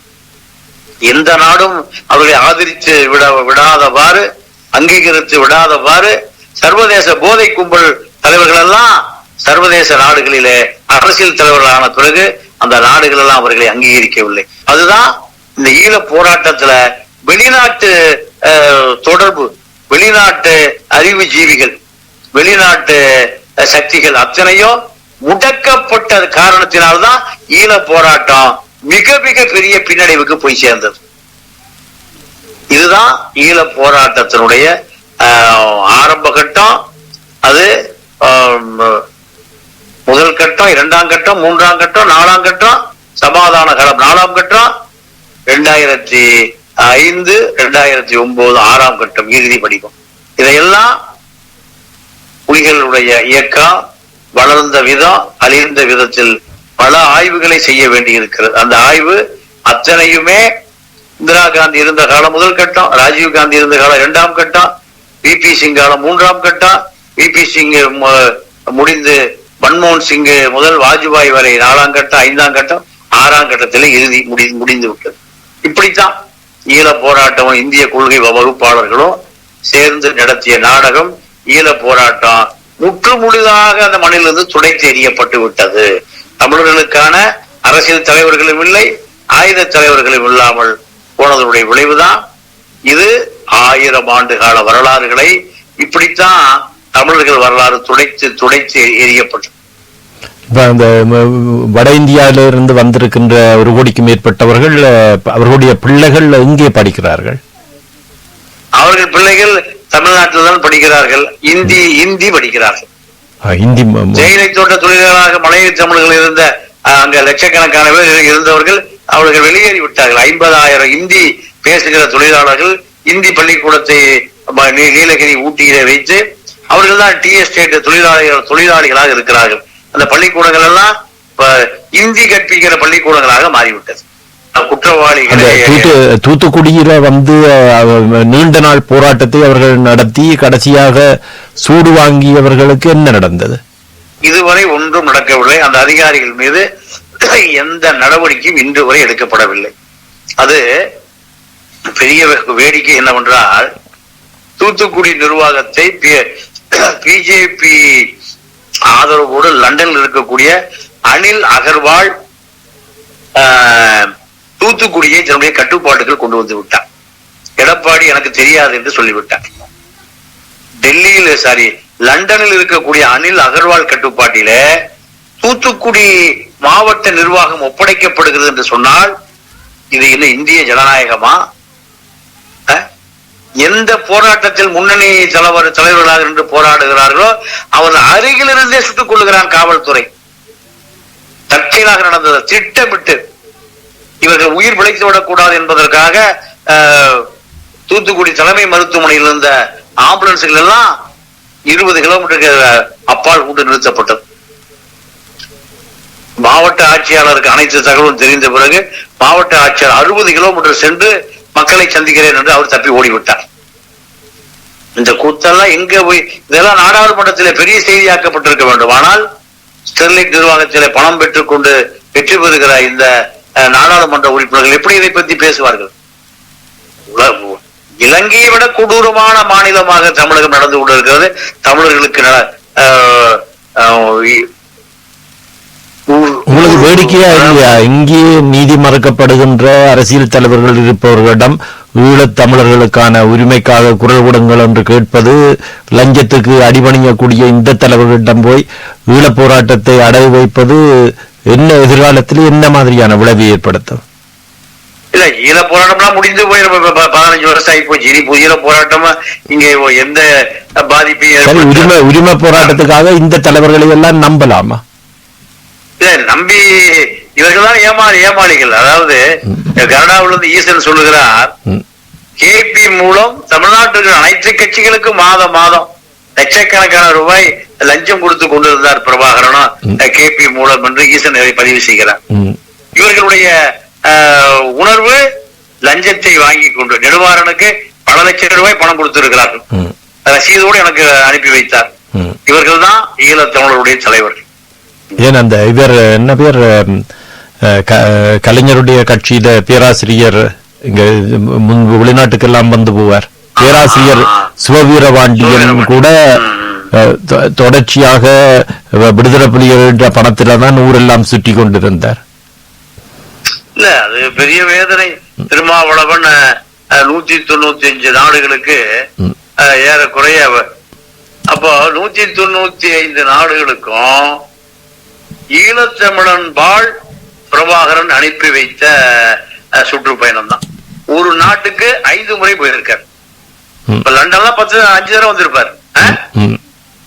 அப்போ இவர்கள் வந்து என்ன சாதித்தார்கள்? என்னத்தை இவர்களால சாதிக்க முடிஞ்சது? கூட்டம் போடுவதுதான் சாதிப்பு. இப்ப சாதாரணமாக வந்து ஒவ்வொரு ஈழத்தமிழனுக்கும் வந்து என்ன நடந்தது என்றது அனுபவித்தவர்கள் நன்றாக தெரியும். தமிழ்நாட்டில இருந்து இந்த போராட்டத்தை பற்றி தெரியாதவர்கள் எங்கள் மக்கள் மத்தியில வந்து பேசுறதன் ஊடாக என்னத்தை சாதிக்க முடிஞ்சது? ஒண்ணும் பண்ண முடியாது. ஒரு செங்கலை கூட உருவ முடியாது. அப்ப இவர்களுக்காக செலவழிக்கப்பட்ட பணங்களை வந்து கோடி அது அங்க வடக்கிலும் கிழக்கிலும் கல்விக்கு விடுதலை புலிகள் செலவழிச்சிருந்தார்கள் என்றால் இன்றைக்கு கல்வி ரீதியாகவே நாங்கள் எங்களுடைய உரிமையை பெற்றிருப்போம். படித்தவர்களின் ஊடாகவே எங்களுடைய உரிமையை, கல்வியை கொடுத்த அனைத்து வளங்களையும் நாங்கள் பெற்றிருப்போம். இவர்களுக்கு செலவழித்த பணத்துக்கு இந்தியாவில விடுதலை புலிகள் கொட்டி தீர்த்த ஏமாற்றுக்காரர்கள், மோசடிக்காரர்கள் தான். அதே நேரம் தேசிய தலைவரை கடைசி மட்டும் நேசித்தவர்கள், தங்களுடைய சொத்துக்களை கொடுத்த பாவிசைக்க போன்றவர்கள் வீதியோரத்திலே செத்து கிடந்தார்கள். அதுதான் உண்மையானவனுக்கு நிலைமை. அதுதான் உண்மையானவருடைய நிலைமை. அதுதான் சரி. நிறைவாக ஈழத்தமிழர்களுக்கு இனியாவது அவர்கள் என்ன செய்ய வேண்டும் என்று நீங்கள் எதிர்பார்க்கிறீர்கள் உங்களுடைய அனுபவத்தின் அடிப்படையில்? இல்ல, ஈழத்தமிழர்களுக்கான உலகம் முழுவதும் உள்ள உண்மையான தமிழர்கள் ஒன்றிணைக்க வேண்டும். அது RSS இயக்கத்தில் எப்படி அந்த இயக்கம் செயல்படுகிறதோ, அந்த இயக்கம் எப்படி திட்டமிடுகிறதோ, அந்த இயக்கம் எப்படி தொலைநோக்கு பார்வையோடு செல்கிறது என்பதை அவர்களிடமிருந்து கற்றுக்கொள்ள வேண்டும். அதே போன்று அதுதான் சொல்றீங்க, RSS மனித நேயத்துக்கு எதிரானதண்டா, ஏன் அதை நாங்கள் பின்பற்ற வேணும்? இல்ல, அந்த அந்த கொள்கையை பின்பற்றவில்லை, அந்த நடைமுறையை, திட்டமிடுதலை, பிற்போக்குத்தனமான திட்டமிடுதலை. அதாவது மாசேதுங் லாங் மார்ச், நீண்ட நெடும் பயணம் சென்று கொண்டிருக்கிறார். குதிரை வளர்ப்பது எப்படி என்று எதிரி ஒரு புத்தகத்தை எழுதியிருக்கிறான் என்று தோழர்கள் கொண்டு வந்து கொடுக்கிறார்கள்.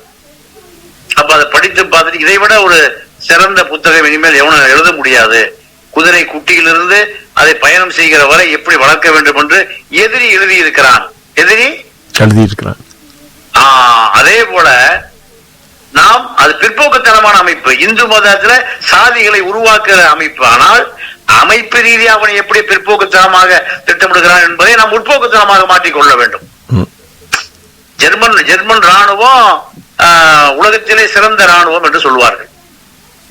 நீங்க யுத்தம் ஆரம்பித்து ஒரு வாரத்தில் ஐரோப்பா முழுமையும் தன்னுடைய கட்டுப்பாடுகள் கொண்டு வந்து விட்டான் ஹிட்லர். ஒரு பத்திரிகையாளர் போய் கேட்கிறான், எப்படி இந்த ரகசியம் என்னவென்று கேட்கிறான். அப்பொழுது ஹிட்லர் சொல்லுகிறான், என்னுடைய சிப்பாயிடம் தான் அந்த ரகசியம் நிறைந்து கிடக்கிறது என்று சொல்லுகிறான். என்ன ரகசியம்? அந்த உத்தரவிடுகிறான், 3வது மாடியிலே இருந்து ஓடி குதித்து விடு என்று. அந்த சிப்பாய் குதிப்பதற்கு ஓடுகிறான்.